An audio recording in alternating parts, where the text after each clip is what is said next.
Health centre દ્વારા આરોગ્ય camp યોજવામાં આવ્યો। સ્ટોરી રિપોર્ટ બાય કરણ વાઘેલા, ભુજ।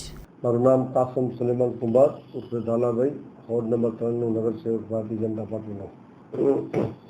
આ હર્બલ હેલ્થ સેન્ટર નંબર 4 જે આરોગ્ય સેન્ટર છે સરકાર તરફથી, એની અંદર આપણે દર વખતે કેમ્પ રાખીએ છીએ। આ વખતે પણ આપણે કેમ્પ રાખ્યો।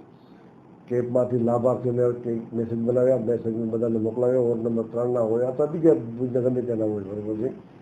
એમાંથી આયુષ્માન કિટ 70 વર્ષના ઉપરના આવે એનું આયુષ્માન કાર્ડ બનાવવાના અને છાતીના એક્સરે હોય કે પછી આરોગ્યલક્ષી ગમે તે દવા હોય, ફ્રી ચેકઅપ છે, ફ્રી આખું દવાખાનું છે, ફ્રીમાં સેવા આપી છે। હા, અત્યાર સુધી હમણાં ગયો તો ત્યાં સુધી લગભગ 50, 40, 45 જણા તો આવી ગયા હતા। સવારના 10થી કરીને સાંજના 6 વાગ્યા સુધી ચાલુ રહેશે। હું વોર્ડ નંબર 3ના વિસ્તારના માણસોને અપીલ કરું છું કે જેમ બને તેમ આ સરકારી સહાય આપણે લઈએ, તાકે ફ્રીમાં બધું સેવા છે। આયુષ્માન કાર્ડ ફ્રીમાં બને છે। માત્ર રાશન કાર્ડના આધાર કાર્ડ લઈ આવવાનું છે।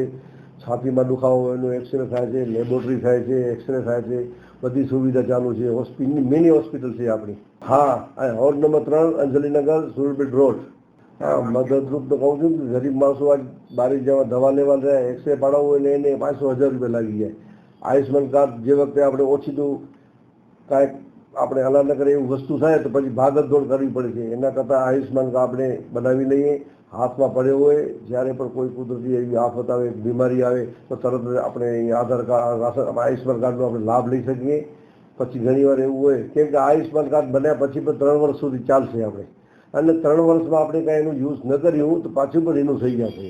પણ એટલું વિનંતી કરું છું, ઘણીવાર મારા પાસે વિસ્તારના માણસો પછી આવે છે કે આ ઝાલાભાઈ હોસ્પિટલ છે, આયુષ્માન કાર્ડ અમારા પાસે છે નહીં, પછી આપણે અધિકારીઓને અને કર્મચારીઓને પછી તાત્કાલિક કરાવવું હોય પછી આપણે તકલીફ પડે છે। એટલે હું ખાસ કરીને વોર્ડ નંબર 3ના મારા વિસ્તારના ભાઈ અને બહેનોને રિક્વેસ્ટ કરું છું કે જેમ બને તેમ આયુષ્માન કાર્ડનો આપણે લાભ લઈએ